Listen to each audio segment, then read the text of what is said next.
Counselor Vethran Ossa had chaired the Galactic Council's Committee on Emergent Technologies for the better part of 40 standard years. And in all that time she had never once opened a session by asking the assembled delegates to simply look at something, because in her experience, looking at things was what junior analysts did, before they understood how to summarize them properly for people with less patience and more power. She broke that habit today. "Display the imagery," she said. And the vast curved wall of the council chamber, 100 meters of seamless projection glass ringing the circular floor where 41 delegations sat in their assigned tiers, dimmed at the edges and filled, at its center, with a single image that had been quietly circulating through diplomatic back channels for the better part of a week, and had, by all accounts, caused no small amount of private panic before it ever reached this chamber officially.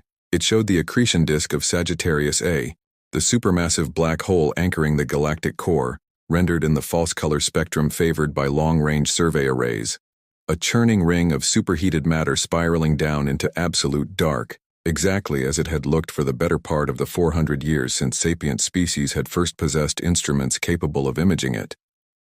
Except now, there was something else in the frame, strung along the inner edge of the disk, threaded with what could only be described as reckless, deliberate precision, through some of the most violent gravitational terrain in the known galaxy, hung a lattice of structures, dozens of them small, compared to the scale of the disk itself, but unmistakably artificial, unmistakably engineered, each one anchored at a slightly different orbital radius, a slightly different depth into the well. These structures, Vethran said, were first detected 11 days ago by a Threll deep survey platform conducting routine gravitational mapping.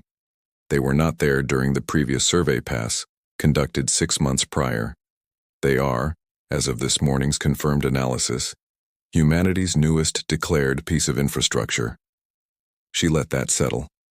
The human government has filed the appropriate registry paperwork. I want to be very clear about that, delegates, before anyone in this room decides to characterize this as a covert operation. Every structure in that image has been formally registered with the Continuum Infrastructure Authority under standard disclosure protocol. Humanity is not hiding what it has built. "Then what?" said Ambassador Kreth Dalu of the Vos Theory Concordance. "From the second tier have they built, Counselor? Because the registry filing I was sent last night describes it, and I quote, as a distributed data storage facility, which I confess left me with considerably more questions than it answered." That, Vethran said, is the polite version. The complete version is worse. Dr. Imnara Voss, if you would. A slight gray-skinned Threll archivist rose from the observers' gallery below the delegate tiers. Dr. Imnara Voss, senior fellow at the Continuum Institute for Applied Cosmology, and, as far as anyone in the chamber knew, the single most qualified non-human authority currently available on the specific and deeply uncomfortable physics involved. "Delegates," she said, and her voice carried the particular flatness of a scientist who has spent several sleepless nights coming to terms with something and has decided that the only way through the briefing is to simply say the thing plainly and let the room react however it needs to react. What you are looking at is a server farm. I want to say that word carefully, because I think most of you are picturing something considerably smaller than what is actually there. It is a data storage and processing facility, built at multiple fixed orbital radii within the deep gravitational well of Sagittarius AI, exploiting a physical principle every species in this chamber has understood in the abstract for centuries and which, as far as our records indicate, no species has ever seriously attempted to industrialize. Gravitational time dilation. She gestured, and the projection shifted, breaking down into a simplified orbital diagram. The black hole at center, a series of concentric rings marking distance, and beside each ring a small, quietly devastating number. "The principle is not exotic," she continued. "Every cadet in every Concordance Engineering Academy learns it in their first year. The closer a clock sits to the gravitational well of a sufficiently massive object, the slower that clock runs relative to a clock sitting further away. It is why orbital stations near neutron stars require constant chronometric correction. It is, in the broadest sense, simply how the universe is built." She paused. What no one in this chamber has previously considered, What frankly no serious engineering proposal in 4 centuries of continuum record has considered, because the practical obstacles were assumed to be insurmountable, is what happens if you deliberately, precisely, place a processing array at exactly the correct depth in that well to control, with high accuracy, the ratio between time as experienced by the array and time as experienced by the rest of the galaxy. And what, Kreth-Dalu said slowly, does happen, Doctor? At the outermost ring in that diagram, Imnara said, the array experiences time roughly 11% slower than standard continuum reference time. Modest. Well within tolerances any of our own engineers could have designed for decades ago, had any of us thought it was worth the trouble. She let the projection shift, the rings tightening, the numbers climbing. At the innermost confirmed structure, the one closest to the event horizon that our survey instruments can currently resolve, the dilation ratio is, as best our instruments can determine from this distance, somewhere in excess of 1 to several 100,000. The chamber was very quiet. In practical terms, Imnara said into that silence, this means that for every single second that passes for the rest of us, sitting here in this chamber, that innermost array experiences somewhere in the neighborhood of 3 to 4 days of processing and storage time, uninterrupted, continuous. For as long as the structure remains in stable orbit, and human orbital engineering being what it evidently now is, I see no obvious reason to assume it will not. That is not possible, said Ambassador Dalu flatly, in the tone of a man stating a fact rather than expressing an opinion, which made it considerably more alarming when Imnara did not correct him, but simply looked at him with an expression that suggested she wished quite sincerely that he were right, It is not merely possible, Ambassador, Vethrin Assa said, taking the floor back before the doctor had to say it herself. It is registered. It is operational. And according to the very filing humanity submitted to this council 11 days ago, in full compliance with disclosure law, it has already been running for approximately 4 standard months of human construction and calibration time. She looked slowly around the tiers, at 41 delegations doing, in real time, the same uncomfortable arithmetic she had spent the last several nights doing herself. 4 months of our time, delegates. Do the math on what that means it has already stored, at the deepest ring, before we so much as knew it existed. No one in the chamber did the math out loud.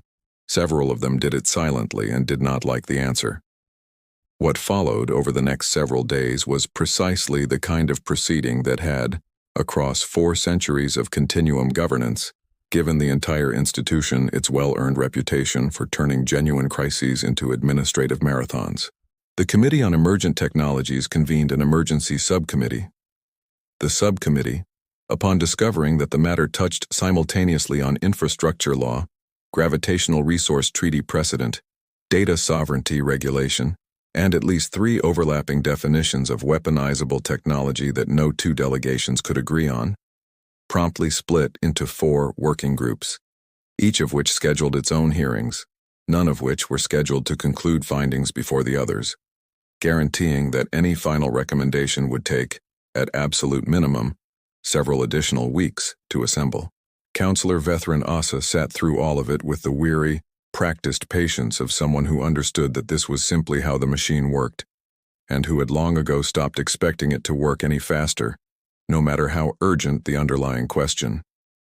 Explain to me, said Delegate Orn Vashtu of the Kathu Assembly, on the 4th day, during a joint session of the Infrastructure and Data Sovereignty Working Groups, why this is being treated as an emergency at all. Humanity has built a storage facility. An unconventional one, granted. But storage is storage. I fail to see the crisis in a species archiving its own records more efficiently than the rest of us happen to manage. The crisis, delegate, said Dr. Imnara Voss, who had by now been summoned to testify before enough overlapping working groups that she had begun keeping a private tally, is not that they are storing data. It is the rate at which they are storing it, and what that rate implies about everything else they are capable of building at that same depth in that well, and what it implies about resources the rest of this continuum has spent 4 centuries treating as essentially untouchable. Meaning, delegate, that every serious civilization in this chamber has, at some point in its development, looked at the gravitational wells of black holes and asked the same two questions. Can we use this for power? Can we use this for weapons? And every single one of us across 4 centuries of shared continuum research has concluded correctly that the engineering tolerances required to operate anything meaningful that close to an event horizon are simply beyond what any of our material science can currently support. We treat those wells as graveyards, as the doctor's earlier phrasing put it, because we have collectively decided over and over that nothing useful survives that close to the edge. And humanity disagrees. Humanity, Imnara said, did not merely disagree. They built an operational, registered, functioning facility at a depth that, according to every stress model our own engineering institutes maintain, should not be survivable by any known materials architecture for longer than a matter of hours. And it has been running for 4 months. Continuously. Without failure, as far as our instruments can determine. She spread her hands. So when you ask me, delegate, why this is being treated as a crisis rather than a curiosity, I would ask you in turn to consider what it means that a species we admitted to this continuum's associate register only 11 years ago has apparently solved, quietly in that time, an engineering problem the rest of us collectively agreed was unsolvable, and used it, as far as we can currently tell, to do nothing more alarming than store data. For now, said a low, dry voice from the Threll tier, Administrator Kessa Braun, who had said very little across the preceding 4 days, and had, in that silence, been doing the kind of listening that made other delegates uneasy when she finally spoke. You say as far as we can currently tell and to do nothing more alarming than store data, Doctor, as though those 2 qualifications should be reassuring. I find that I am not reassured. If a species has solved the engineering problem of stable operation at extreme gravitational depth, data storage is very likely the least dangerous application of that solution, not the most. It is simply the one they chose to register publicly and explain to us first. The room went quiet again, in the particular way it had been going quiet several times a day for 4 days running now. What would you propose, Administrator? Vethranasa asked, given that concern. Sanction? A formal demand they cease operations pending review? I would propose, Kessa Braun said, that before this committee drafts a single formal document, someone actually goes and looks at the thing, properly, in person, or as close to in person as anyone's instruments allow. We have spent 4 days debating hypotheticals based on survey imagery taken from a comfortable distance. I would like to know what an inspection delegation, granted actual access, would find. It took in the end another 6 days of procedural wrangling to secure that access. 6 days during which 3 separate delegations quietly attempted to arrange their own unilateral survey missions, all 3 of which were politely, firmly declined by human authorities on the grounds that unregistered vessels approaching an active, extremely hazardous gravitational facility without coordination posed an unacceptable safety risk, a justification that was, everyone privately admitted, both completely reasonable and completely infuriating in equal measure. But eventually, formally, through the correct channels, the continuum received an invitation. Humanity would be delighted, the response read, in the carefully polite register of interspecies diplomatic correspondence, to host a joint continuum delegation at the Sagittarius Archive Complex, subject to standard safety briefings and a scheduling window of their choosing, at the delegation's earliest convenience. The tone of the invitation, several delegates privately noted, was almost disconcertingly casual, the tone of a species inviting neighbors over to see a renovation, rather than one bracing for an inspection of an installation the rest of the galaxy had spent nearly 2 weeks treating as an existential question. The delegation that eventually made the journey to the edge of Sagittarius A was small by continuum standards, 5 members, chosen with the particular care that comes from every major faction wanting a representative present, and no faction wanting to be seen as having sent too many. Dr. Imnara Voss came as technical lead, her presence non-negotiable given that she remained, weeks into the crisis, the closest thing the continuum possessed to an actual expert on what they were looking at.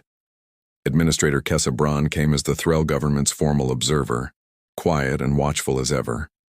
Ambassador Kreth Dalu came representing the Voss Theory Concordance, whose engineering institutes had, in the intervening weeks, produced no fewer than 11 separate internal reports on the theoretical feasibility of what humanity had apparently already built. each report reaching a slightly different and uniformly uncomfortable conclusion. A Kathu envoy named Silo Ray came representing the assembly, translucent and slow-shifting and, as far as anyone could tell, entirely unreadable on the question of what she actually thought about any of it. And Councillor Veteran Asa came herself, because after 3 weeks of chairing subcommittees about a facility she had never seen, she had privately decided that she was not prepared to sign her name to any recommendation regarding something she had only ever encountered as a false color projection on a chamber wall. They were met at the outer transfer station orbiting well clear of the black hole's most violent gravitational terrain by a human engineer named Dr. Aisha Kondo, who greeted the delegation with a warmth that several of its members found faintly disorienting given the gravity, in every sense, of the visit. "Welcome to the archive," she said, shaking hands with each delegate in turn. A human custom the Kathu envoy attempted to reciprocate with visibly uncertain results. "I know this whole thing has caused a fair bit of stir back home for you all, and I want to say up front, we're glad you're here. Genuinely. This project's been a source of some, spirited internal debate on our end too, so believe me, we understand the impulse to come look closely before deciding how worried to be. Your government's internal debate," Ambassador Dalu said, with the particular dryness of a diplomat who has spent 3 weeks being told, in various tones, not to panic, did not prevent construction. "No," Kondo agreed, entirely unbothered by the edge in his voice. "It didn't. For what it's worth, the debate wasn't really about whether to build it. It was about whether to register it with the continuum before or after we'd finished proving the engineering actually worked. Some folks argued we should announce first and build second, out of courtesy. Others argued that announcing an unproven concept invites exactly the kind of panic we're currently, experiencing the tail end of, and that it was kinder to everyone to wait until we had something solid to actually show you." She smiled, not unkindly. "For the record, I was in the second camp. I still think we made the right call. But I understand why it didn't feel that way from your side of the table. Show us then," Veteran Asa said. "Whatever it is you have to show. That is, after all, why we came." Kondo led them over the following hours, through a facility that none of them, despite weeks of briefings and reports and increasingly alarmed committee sessions, had quite been prepared for. The outer structures, the shallow well arrays at the 11% dilation ratio the Council had first identified, turned out to be, in Kondo's own cheerfully understated description, basically just cold storage. The unglamorous stuff. Archival backups, seldom accessed records, that kind of thing. We put them out here mostly because the real estate's cheap and the shielding requirements are manageable. Nothing you couldn't build yourselves, honestly, if you didn't already have easier options closer to home. It was the deeper structures, the ones threaded with what Imnara Voss had called reckless precision, along the inner edge of the accretion disk, that drew the delegation's real attention, and it was there, standing in an observation gallery built into the outer hull of a transfer platform stationed at what Kondo casually referred to as a respectful distance. Don't worry, we've run the numbers about 400 times. That the delegation finally saw, with their own eyes rather than through survey imagery, what had brought them there. Through the gallery's reinforced viewport, the innermost array hung suspended against the churning gold-white fire of the accretion disk. A slender, elegant structure, far smaller than any of them had expected, its surface a matte, faintly shifting material that Kondo identified when asked as adaptive thermal gravitic composite, developed in-house. Still technically classified, sorry, but the short version is, it's a material that continuously redistributes structural stress in real time faster than the well can build it up. That's the whole trick, honestly. Everybody assumed you needed something that could simply withstand that depth. Turns out, what you actually need is something that never sits still long enough for the stress to accumulate anywhere. It's less like armor and more like... She paused, searching for the comparison. Like a dancer who never stops moving, so nothing ever gets the chance to land a solid hit. And that structure, Dr. Voss said carefully, is processing at approximately how many days of subjective time per second of standard reference time? Currently? Kondo checked a slate at her wrist, unbothered. Current estimate's a little over 5 days per second, actually. We've refined the orbital insertion since your council first spotted us, tightened the ratio up a bit. So from that array's own point of view, it's already been running for... She did a brief mental calculation, the kind of casual arithmetic that made several delegates' stomachs tighten. Oh gosh, has it really been that long? Somewhere in the ballpark of 11,000 subjective years at this point. Give or take a few centuries depending on exactly when we finished final calibration, and it's genuinely hard to pin down the transition moment to the day. The silence in the observation gallery this time was of a distinctly different character than any silence the council chamber had produced across 3 weeks of hearings. 11,000 years, Ambassador Dalu said, very quietly, of processing. Give or take, Kondo agreed. Yeah. Processing what, precisely? Administrator Kessa Braun asked, and there was something in her flat Threll voice that suggested she had been waiting the entire tour to ask exactly this question, and had simply been too disciplined to ask it before she had seen enough context to properly evaluate the answer. Kondo's expression shifted very slightly, not evasive exactly, but careful. The look of someone choosing which true thing to say first. That, she said, is actually the part I think your council's been most worried about, if I'm reading the diplomatic cables right. And I want to be straight with you, because I think you've earned straight after 3 weeks of us being cagey through official channels. It's not weapons research, it's not military simulation, it's not anything aimed at any of you. And I understand completely why you'd assume it might be, given how the numbers look from the outside. She gestured through the viewport, toward the small patient structure hanging in the fire. Mostly, it's climate modeling, genomic archives, historical preservation. Every language, every culture, every recorded voice from every human society going back as far as we've got records, cross-referenced and backed up in more redundant formats, than probably makes sense, if I'm honest. A staggering amount of scientific simulation work that would otherwise take our researchers literal centuries of real-world computing time to run. And she hesitated, just slightly, in a way that made every delegate in the gallery lean fractionally closer. A fairly large amount of what our people would call, well, culture. Every film ever made, every book, every piece of music anyone bothered to record, going back a couple hundred years, replicated and cross-indexed and, frankly, backed up in more redundant copies than any sane engineer would call necessary. Because when you've got 11,000 subjective years of spare processing sitting there, the marginal cost of one more perfect archival copy rounds down to essentially nothing. You built the single most advanced piece of gravitational engineering this continuum has ever seen, Kreth Dalu said slowly, primarily to store your species' entertainment. Among other things, yeah, Kondo said, entirely without apology.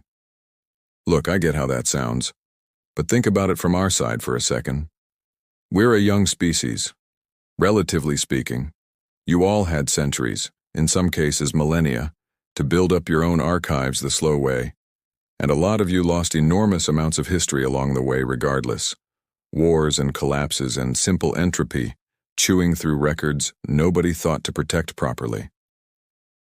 We gotta look at how fragile that kind of loss actually is, pretty early in our own history, and it left a mark. So when a couple of our engineers figured out that this, another gesture at the small, ancient patient structure outside the viewport, was actually buildable, and not just theoretically buildable, but buildable with materials we already more or less had, the very first thing most of humanity wanted to do with it wasn't weapons, and it wasn't power projection. It was making sure nothing we cared about could ever be lost again, not to war, not to disaster, not to time. We had 11,000 years of spare computation sitting in a box the size of a small building, and we decided the most human thing to do with that gift was to make sure our grandchildren's grandchildren's grandchildren would still be able to watch the same films we grew up on, in perfect quality, forever. No one in the observation gallery said anything for a long moment. The Kathu envoy, Silo Ray, shifted slowly, her translucent form rippling in the particular pattern several delegates had learned, over the course of the tour, to associate with deep consideration rather than mere idle motion. She had said almost nothing across the entire visit, content to observe, and when she finally spoke, Her layered, strange voice carried a weight that made the whole gallery turn toward her. "Among my people," she said, "we do not build monuments the way other species do. We do not carve stone or raise statues, or write our histories onto materials meant to outlast us. We believed, for a very long time, that permanence was a kind of arrogance, that a civilization which tried too hard to make itself unforgettable had usually stopped paying attention to whether it deserved to be remembered." She paused, her shape settling briefly into something almost still. "I came to this facility prepared to find arrogance of exactly that kind. A young species, drunk on a discovery, building itself a monument at the edge of a black hole because it could. I confess, Dr. Kondo, that I did not expect to find a nursery instead." "That," Counselor Vethran Asa said finally quietly, "is either the most reassuring thing I have heard in 3 weeks, Dr. Kondo, or the single most alarming." Kondo smiled, and for the first time since the tour had begun, there was something genuinely rueful in it. "Yeah," she said. "I know. We got that same reaction internally, actually, before we finished the safety validation and started rolling it out properly. Turns out we built the single most powerful computational resource in galactic history. Mostly so we never lose Grandma's favorite songs is a genuinely hard thing for people to sit with, even our own people. Doesn't make it less true, though." Before the delegation departed the transfer platform, Kondo offered, almost as an afterthought, the way a host might offer one more cup of something warm before guests headed for the door, to show them how retrieval actually worked. Not the theory of it, which every delegate present had already absorbed in exhausting technical detail across 5 weeks of briefings, but the simple, unglamorous mechanics of what it looked like to actually pull something back out of 11,000 subjective years of storage. "It's honestly the part most people find hardest to picture," she said, leading them into a modest control room adjoining the observation gallery, its walls lined with soft ambient displays rather than the imposing banks of instrumentation several delegates had half expected. Everyone gets fixated on the dilation ratio, the big scary numbers, and fair enough, they are genuinely strange numbers. But at the end of the day, this is a filing system. A very patient, very thorough filing system, sitting somewhere very far down a well most of us try not to think too hard about. Getting something back out of it isn't any more dramatic than pulling a book off a shelf. It just took a great deal more work to build the shelf. She settled into a low seat before a simple interface and gestured for the delegates to gather around. "Let's do something concrete. Dr. Voss, you're from the Threll Institute for Applied Cosmology, yes? Your public research archive has been open access for what, a couple of centuries now?" "Approximately 230 years, Imnara said, cautious, unsure where this was headed. "We copied it," Kondo said, without a trace of apology. "Early on, actually. One of the first big non-human data sets we mirrored into the archive, back when we were still validating the system on smaller, lower-stakes material before we trusted it with anything of our own we couldn't stand to lose. Your institute's public data has been sitting in redundant storage down at the second deepest ring for a little over 3 subjective centuries now, getting cross-indexed against our own cosmological models the whole time. Want to see what came out of that?" Imnara Voss did not answer immediately.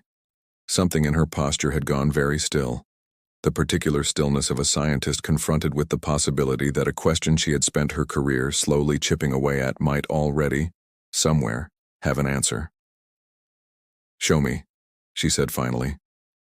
Kondo's fingers moved across the interface and the display resolved into a dense lattice of annotated data, cross-references, correlation flags, a slow cascade of highlighted anomalies threading through decades of Threll observational astronomy that Imnara recognized with a jolt as her own institute's long-running survey of anomalous gravitational lensing events, a dataset she herself had spent the better part of a decade quietly failing to make sense of.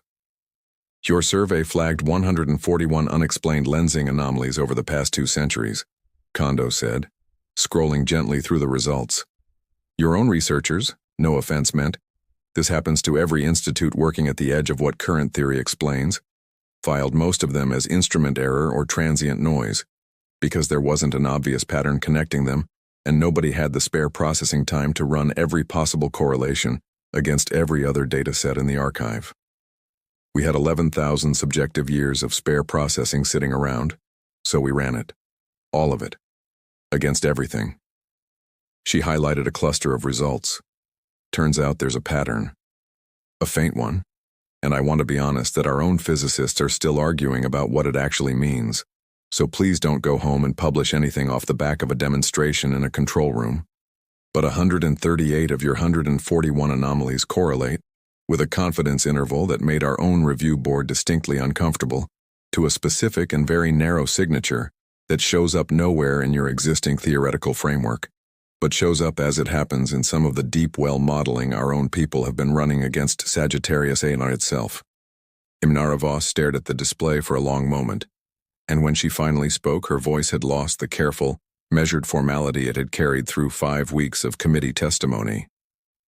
"You are telling me," she said slowly, "that in the process of validating a storage system, you may have incidentally solved a problem my entire field has been quietly failing to solve for 2 centuries. I'm telling you we found a pattern nobody had processing time to look for before," Kondo said gently. "Whether it's actually the answer is a question for people considerably better at cosmology than me. But yeah, that's kind of the thing about having this much spare time, sitting in a box, Doctor. You stop being able to predict what you're going to accidentally stumble into while you're just organizing the shelves, so to speak." No one in the control room said anything for a long moment. Ambassador Dalu, who had spent 5 weeks treating every revelation about the archive as one more reason for alarm, found himself, for the first time since the crisis began, entirely without a response of any kind. It was Administrator Kessa Braun, watching the display with her usual flat, unreadable attention, who finally spoke. "You said this was one of the first datasets you mirrored," she said. "Low stakes, you called it, before you trusted the system with your own material. How many other archives, Dr. Kondo, have you quietly mirrored and cross-referenced in the same way from other member species in the course of your validation testing?" Kondo's expression flickered, just slightly, the same careful look she'd worn earlier when deciding which true thing to say first. "That," she said, "is actually a question I think is above my pay grade to answer fully, Administrator. And I'd rather not guess wrong in front of 5 diplomats and get myself in trouble with people considerably more senior than me. What I can tell you is that everything we mirrored was already public access data, freely available under existing continuum research sharing agreements, and every result we generated from cross-referencing it has already been quietly flagged for return to the originating institutes through proper channels, as a courtesy, which, if I'm honest, is probably part of why our government pushed so hard to get this whole facility registered and above board before word got out some other way. It's a lot easier to explain we found something interesting while organizing our filing system, and we're sending it back to you, than it is to explain the same thing after someone stumbles onto it and assumes the worst." She offered a small, rueful smile. "We're aware of how this looks, is what I'm saying. We tried to get ahead of it. I understand it didn't entirely work." "No," Kessa Braun said quietly, still watching the slow cascade of correlated anomalies scroll across the display, each one a small, patient answer to a question her own species had stopped actively pursuing decades earlier. "It did not entirely work. But I confess, Doctor, that I am having some difficulty remaining as alarmed as I was this morning." It was Dr. Imnara Voss on the transit home, who finally said aloud the thing that had been sitting, unspoken, at the center of the entire delegation, since the moment Aisha Kondo had casually mentioned 11,000 subjective years as though it were an unremarkable engineering footnote. "It is not the archive that should concern the Council," she said, to the small gathering of delegates in the transport's shared observation lounge, most of whom had spent the return journey so far in the particular, thoughtful silence of people recalibrating an entire worldview. "The archive itself is, as Dr. Kondo said, precisely what it claims to be. Storage, culture, preservation. I have run the numbers against everything we observed, and I find no evidence, none, of any military application in what we were shown." "Then what?" Kessa Braun asked. "Should concern us, Doctor, if not the thing we were sent to inspect."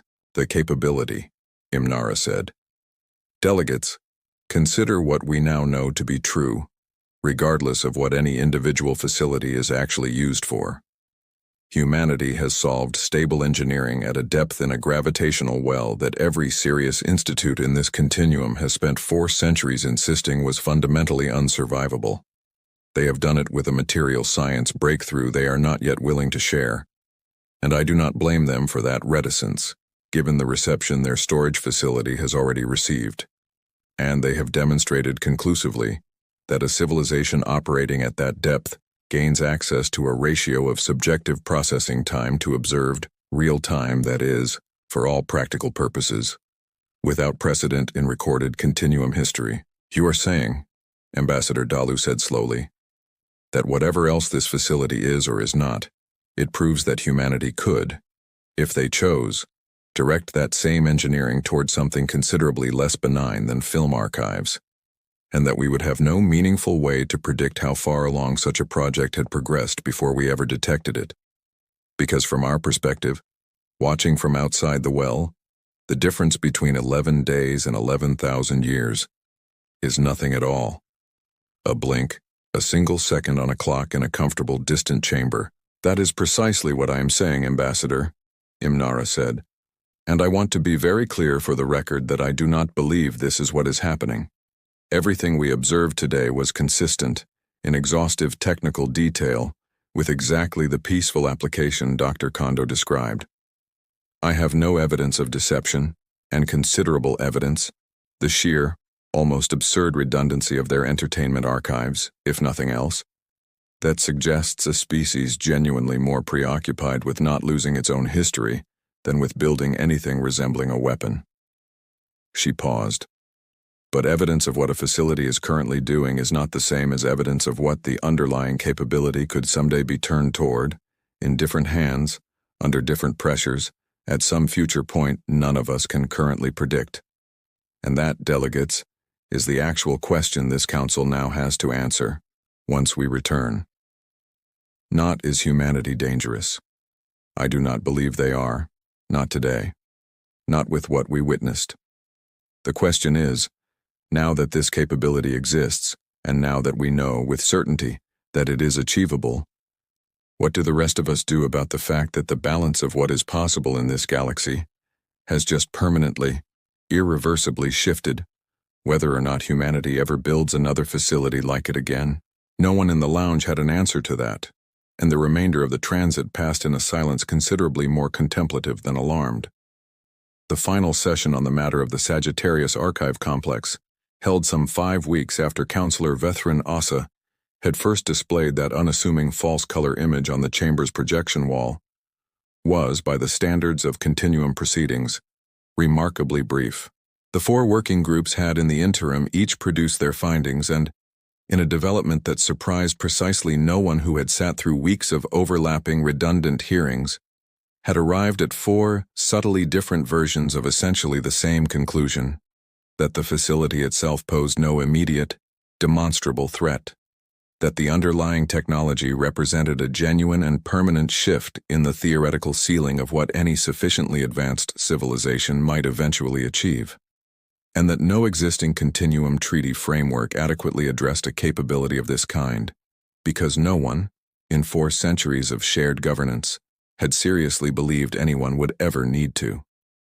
The recommendation before this chamber, Vethrin Asa said, standing once more at the center of the circular floor, the same projection wall behind her, now displaying not the ominous false color imagery of 5 weeks prior, but a calm, official diagram humanity had provided of the archive's full operational layout, offered freely and without condition once the inspection had concluded, is not sanction. It is not censure. Every technical body that examined the evidence, including our own delegation's first-hand observations, found no violation of existing continuum law and no credible evidence of hostile intent. She let that stand a moment. The recommendation instead is this: that the Council formally open negotiations with the human government toward a new treaty framework, one specifically addressing extreme gravitational engineering and the associated question of subjective time computational advantage, not to restrict humanity's existing facility, which they have offered generously, to make available for shared continuum research use under appropriate safeguards, but to ensure that as this capability inevitably spreads, as it surely will now that its feasibility has been demonstrated, it spreads under a framework every species in this chamber had a hand in shaping, rather than one dictated after the fact by whichever civilization happens to reach the next black hole first. You are suggesting, Ambassador Dalu said, from his tear, that we should be grateful to humanity for terrifying this entire council for 5 consecutive weeks. I am suggesting, Ambassador, Vethrin said, and there was something almost like dry amusement in it, the first anyone had heard in her voice in over a month, that we should recognize what actually happened here, plainly, without either the panic of our first session or the relief of our last one distorting the picture. A young species, admitted to this continuum only 11 years ago, solved an engineering problem the rest of us had collectively decided was unsolvable, and their very first documented instinct upon solving it was not to build a weapon. It was to make absolutely certain that nothing they loved could ever be lost to time again. She looked slowly around the chamber, at 41 delegations who had spent 5 weeks bracing for a threat and found instead something considerably harder to categorize. I do not think that tells us humanity is harmless, delegates. I think we would be foolish to ever again assume any species capable of that is harmless, in the simple sense the word used to mean before this month. But I think it tells us something worth remembering, going forward, as we build whatever framework comes next.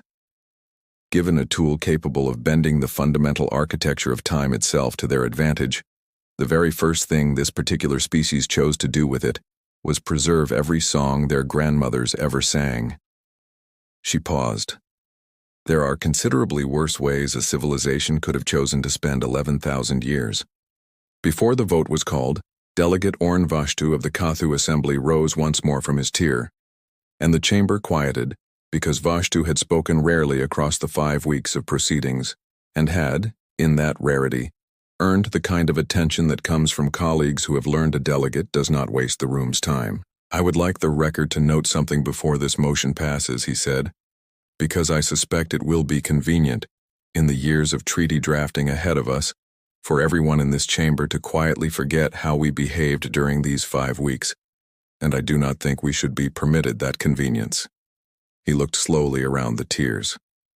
We saw a piece of imagery we did not understand, and our first collective instinct, as a body that has governed this continuum for 4 centuries, was not curiosity. It was not even caution, in the disciplined sense the word should carry. It was fear, dressed up in the language of procedure, and it consumed 5 weeks of this council's attention and no small amount of a young member species' patience, in service of a threat that turned out, on close and honest inspection, to be a species trying rather hard to make sure their grandmother's songs were never lost. He paused. I do not say this to embarrass anyone in this chamber, myself included. I voted for every subcommittee, every working group, every hour of hearings, out of the same fear everyone else in this room felt. I say it because I think the treaty we are about to negotiate will be a better one, a wiser one, if we draft it honestly, remembering that we very nearly let fear write our first response to a discovery, rather than curiosity, and that the discovery in the end deserved considerably better from us than that. No one rose to argue with him. Councillor Vethrin Assa, watching from the center of the floor, allowed herself a small private nod, and let the silence that followed stand for as long as it needed to before calling, finally, for the vote. The motion to open treaty negotiations passed in the end, without significant opposition, and the chamber adjourned into a debate that would, everyone in the room understood, occupy continuum diplomats for years to come.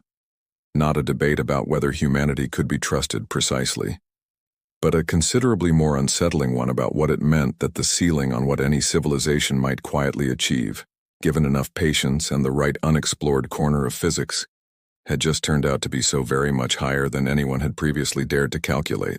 In the weeks that followed, the Treaty Working Group, expanded now to include, at Councillor Assa's insistence, a standing human liaison, rather than merely an invited guest, began the long, careful work of drafting a framework for what the delegates had started calling, informally, deep well engineering rights, a category of technology that had not existed, in any meaningful legal sense, 5 weeks earlier, and now required its own chapter in continuum law.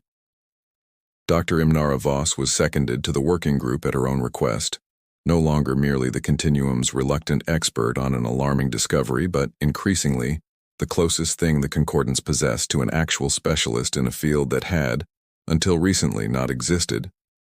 Her first act upon joining was to formally request access to the full corrected dataset on Threll lensing anomalies that Aisha Kondo had shown the delegation in that small control room, a request humanity granted within the day, along with, unprompted, 3 additional cross-referenced datasets from other member archives that the Sagittarius facility had, in the course of its validation work, quietly flagged as containing patterns worth a second look. Administrator Kessa Braun, for her part, submitted a formal recommendation to her own government that the Threll Institute begin exploratory research in open partnership with human engineers, rather than in unilateral competition with them, into whether a smaller, lower-risk deep well facility might someday be built under Threll administration. A recommendation that would, over the following years, become the seed of the Continuum's second such archive, constructed jointly, under the very framework the Council was now beginning to draft. Ambassador Krethdalu returned to the Vostiri Concordance and delivered, by his own later admission, one of the more uncomfortable reports of his diplomatic career. Not because the facts were alarming, but because he found himself, for the first time in decades of service, required to explain to his own government that a species barely a decade into full Continuum membership had quietly out-engineered the Concordance's most storied institutes, and that the correct response was not retaliation, or restriction, or even wary containment, but partnership, offered by the very species that had done the out-engineering, extended without a hint of the condescension he had privately, uneasily, expected to find. Deep within the innermost structure of the Sagittarius Archive complex, in a silence that no external observer would ever hear, because sound required a medium the vacuum of that terrible patient orbit did not provide. Systems that had, by their own subjective clock, now been running for something well past 11,000 years, continued their quiet, uninterrupted work. They were not thinking, in any sense a philosopher from any of the Continuum's 41 member species would recognize as thought. They were simply processing, endlessly, faithfully, the accumulated inheritance of a species that had, at some point in its short and anxious history, looked honestly at how much of its own past had already slipped away into war and disaster and simple careless forgetting, and had decided, with the particular stubborn tenderness that ran through so much of what humanity built when it was building for people, rather than against them, that it would not let that happen again if there was any tool available to prevent it. Somewhere in that vast patient archive, alongside the genomic records and the climate models and the centuries of painstaking scientific simulation, sat a recording, made by an ordinary woman in an ordinary kitchen on an ordinary evening some 400 years earlier, of herself singing a lullaby to a child who had, by now, been dead for longer than most Continuum civilizations had existed. The recording had been copied by that point some several billion times across the archive's redundant storage layers, not because any single copy was at risk, but because the engineers who had designed the system understood, on some level that went beyond pure engineering logic, that a thing worth saving once was worth saving completely, worth saving so thoroughly that no conceivable disaster, no war, no collapse, no simple slow erosion of time, could ever fully take it away again. Outside, in the galaxy's slower, more ordinary flow of time, the Continuum debated treaties, and drafted frameworks and tried, with the earnest, exhausted diligence of institutions built for a universe that had just gotten considerably stranger, to decide what it meant to share a neighborhood with a species that had looked at the crushing gravity of a supermassive black hole, the single most violent, most inhospitable environment any of them had ever charted, and seen, before anything else, before weapons, before power, before conquest, an opportunity to make sure that nobody's grandmother's lullaby would ever have to be sung for the very last time. They would spend years working out what that meant for the balance of power in the galaxy, drafting clauses and counterclauses, arguing over inspection rights and disclosure timelines, and the precise legal definition of a gravitational depth no Continuum lawyer had ever previously needed to define, and in the long run, most of that careful, exhausting work would matter a great deal, would shape, in ways none of the delegates in that first frightened session could yet have predicted, how a dozen different species eventually came to build their own patient archives in their own quiet corners of deep space, each one a little different, each one shaped by whatever its builders had decided, in the end was too precious to ever risk losing. But none of that slow, careful diplomacy reached down into the well itself, where none of it was needed, where the only thing that mattered was that the systems kept running, faithfully, exactly as they had been built to run, indifferent to treaties and committees and the anxious, very human worry that had briefly seized an entire galaxy over the discovery of what love, given enough patience and just the right unexplored corner of physics, could actually build. The lullaby, meanwhile, simply kept playing, over and over, patient and perfect and utterly untroubled by any of it, 11,000 subjective years deep into a single second of everyone else's time, exactly as it would keep playing for as long as anyone chose to let it.